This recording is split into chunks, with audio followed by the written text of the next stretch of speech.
El Batallón de Infantería número 44 Ramón Nonato Pérez, una de las 7 unidades tácticas que conformaban la Brigada 16, fue una de las suborganizaciones criminales que conformó la organización criminal que se insertó en esta unidad militar del Ejército Nacional.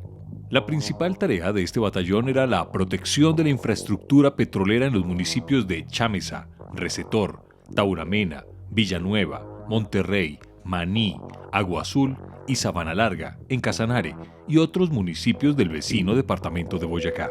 Durante el periodo en el que se registró el aumento de asesinatos y desapariciones forzadas, presentadas ilegalmente como bajas en combate por parte de este batallón, el Birno era comandado por el coronel Germán Alberto León Durán y el entonces teniente coronel Henry Hernán Acosta Pardo.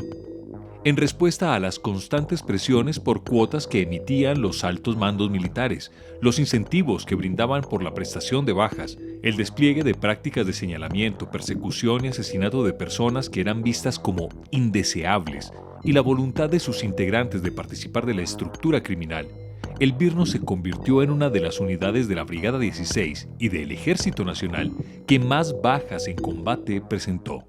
O sea, en el ejército, allá no importaba únicamente las bases, no era lo único que importaba, eso, el resultado. Y usted podía tener 100 capturas y podía tener una baja y prácticamente valía más la baja que las 100 capturas. Entonces, o sea, prácticamente eso era lo que exigía el mando en ese momento. En ese momento encontraba mi general Montoya como comandante del ejército. A través de programas radiales transmitidos diariamente a la tropa, en ocasiones hasta 2 veces al día, se comunicaban las presiones e incluso amenazas por resultados. Así era como recibían las instrucciones e informaban a los superiores sobre resultados o novedades de las unidades. Tan pronto como la tropa presentaba una baja, les otorgaban beneficios en forma de permiso de salida, comisiones especiales, mejora de equipamiento o felicitaciones. Y quienes habían presentado el mayor número de bajas eran postulados y priorizados para recibir viajes, comisiones, cursos y condecoraciones. Era tal el nivel de presiones que los comandantes llegaron a pelearse por la presentación de resultados. Todos ellos tenían pleno conocimiento de que se estaban haciendo unas ejecuciones extrajudiciales y pues todos nos quedamos callados y ninguno denunciaba ni nada, porque yo ya se lo dije a su señoría, se buscaba era premios, un permiso, eso es lo que estaba buscando, un viaje al exterior. Pero las presiones e incentivos para presentar bajas en combate no fueron el único factor determinante en la práctica de los falsos positivos que la Brigada 16 desplegó en Casanare. Es decir, un porcentaje de los crímenes que se cometieron en Casanare respondieron a una lógica de violencia supresora de la diferencia. Los militares dividieron a la población entre gente de bien y bandidos. Esta estigmatización llevó a que miembros del Birno seleccionaran a sus víctimas, principalmente entre personas vulnerables e indefensas, a quienes les hicieron ofertas de trabajo o invitaciones. Entre ellas, la JEP documentó los casos de 2 mujeres trabajadoras sexuales, 2 jóvenes punk, una persona con orientación sexual e identidad de género diversa, personas con consumo problemático de sustancias y una persona en condición de discapacidad cognitiva. O temas que todo como por una limpieza social, de que esta persona no encajaba bien en la sociedad. Entonces yo dije, hombre, si la misma gente está diciendo eso, la misma población está diciendo, entonces opté por presentarlo como un resultado operacional. Debido a que tenía mayor disponibilidad de personal y menores recursos para pago de informantes, en el Birno eran los soldados quienes fungían como reclutadores de sus víctimas. Aunque ellas les aclaraban que no eran delincuentes, los militares seguían en su empeño de asesinarlos. No, yo le preguntaba, en varias ocasiones les pregunté que qué hacían.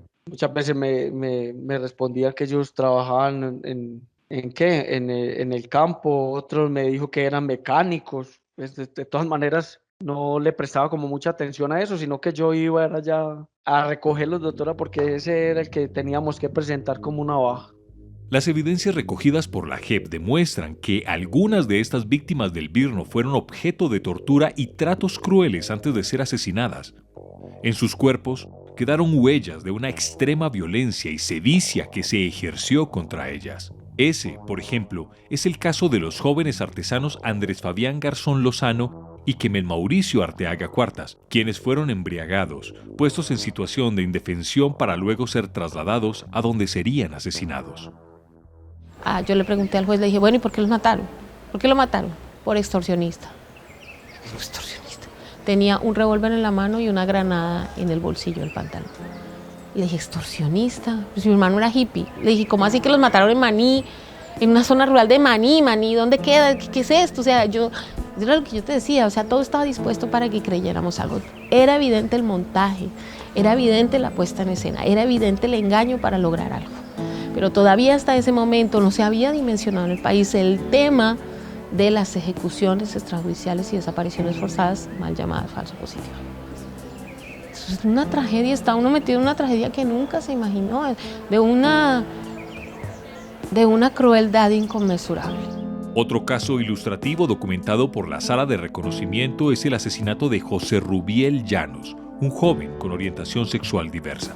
Esta condición fue la que motivó su posterior asesinato a manos de integrantes del Virno. Su reclutadora, una menor de 18 años en estado de embarazo y consumo problemático de drogas, fue usada por militares de la Unidad Táctica de Tauramena que se aprovecharon de su condición de extrema vulnerabilidad. Sí, eso Domínguez decía que a los maricas les gustaba manosear a los niños y que por eso tocaba darle lo suyo, que era mejor que se fueran del pueblo, que eso no le servía al pueblo. Le decían que era un marica detestable, que asco, que se verá flor. Todas esas cosas le decían que, ay, ¿qué haremos con el mariquita? Ay, siga llorando, mariquita. Y le pegaban y obviamente él se ponía a llorar y ellos no dejaban de golpearlo. Eso le daban por todos lados y obvio lo insultaban, que no sé cuántas, malparido vicioso y todas esas cosas le decían. Las prácticas que se desplegaron en el Virno para encubrir la ilegalidad de los crímenes fueron fundamentales en la consolidación del plan criminal.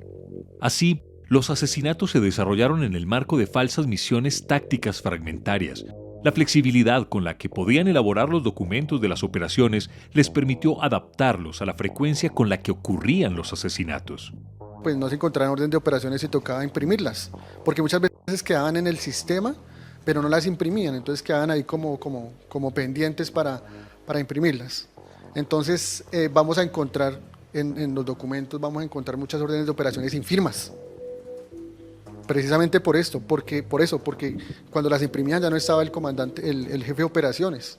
Falseaban la información de las operaciones y los anexos de inteligencia que servían para dar sustento a los supuestos problemas de orden público, así como los falsos perfiles que, una vez asesinadas, se les adjudicaban a las víctimas. Porque si yo le doy la orden al sargento y le digo, sargento, vaya y le quita la vida a ese joven, o sea, digámoslo así, entre comillas, yo legalizo ese documento y ya lo soporto. Lo puedo legalizar de cualquier manera, doctor. Lo puedo decir que estaba delinquiendo, que estaba extorsionando, que estaba cometiendo aguillato, que pertenecía a algún grupo al margen de la ley. Es tanto así. Para justificar los falsos combates, los integrantes de la Brigada 16 reportaban en las actas gastos de munición que no correspondían con la realidad en la que se dieron las operaciones. Los integrantes de la sección de inteligencia del batallón crearon un banco de cédulas de personas que trabajaban o prestaban servicios al Virno. A través de ellos generaron actas con información falsa, con las que justificaban supuestos pagos por inteligencia de las operaciones ilegítimas. Implementaron además sistemas de declaración de testigos falsos que se encargaban de presentar testimonios fraudulentos ante las autoridades judiciales. Una vez el capitán Duarte fui y trajo unos testigos falsos para unas bajas que él había dado ilegales. Claro, si él mismo me contaba, yo cojo los soldados y los pongo a leer todo y le hago un escrito y todo lo que tienen que decir allá en las versiones. En el Virno, además, llegaron a teatralizar la entrega del dinero de recompensa. El compareciente Gustavo Parada Cuellar reconoció que se disfrazó de bandido para que le hicieran una foto con el comandante, el coronel Henry Hernán Acosta Pardo, recibiendo el pago de una recompensa. En muchos casos, los familiares que hicieron denuncias fueron ignorados. Incluso, la impunidad percibida por los responsables en la justicia penal militar permitió que la organización criminal funcionara con libertad y que este factor se sumara a los elementos en los que los militares se ampararon para perpetrar los crímenes, como la destrucción de los documentos de identidad de las víctimas, para dificultar su posterior identificación. Lo asumo porque hubo quejas, hubo denuncias.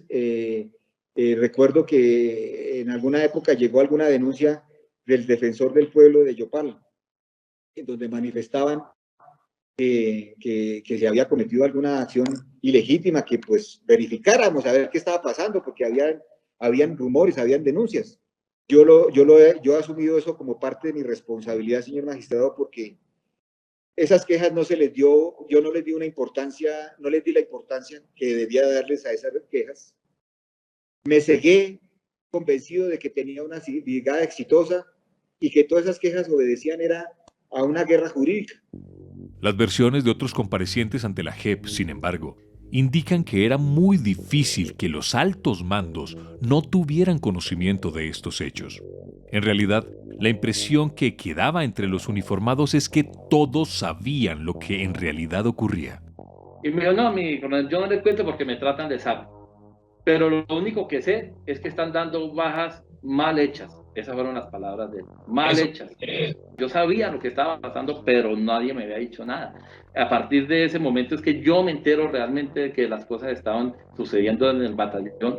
Así, pero ¿qué? Y él me dijo, mire, hasta la secretaria ya saben, me dijo así. Así, las presiones, incentivos, estigmatizaciones sociales y el beneplácito de la comandancia, tanto de batallón como de brigada, llevaron a que casi la totalidad de resultados que el BIRNO presentó fueran en realidad asesinatos y desapariciones forzadas. Así lo reconoció ante la JEP el propio comandante del batallón, el coronel Henry Acosta. Hoy en día yo creo que casi el 98%, exceptuando por ahí de una o dos, pero casi todas fueron, yo pienso que fueron, pues para mí sí.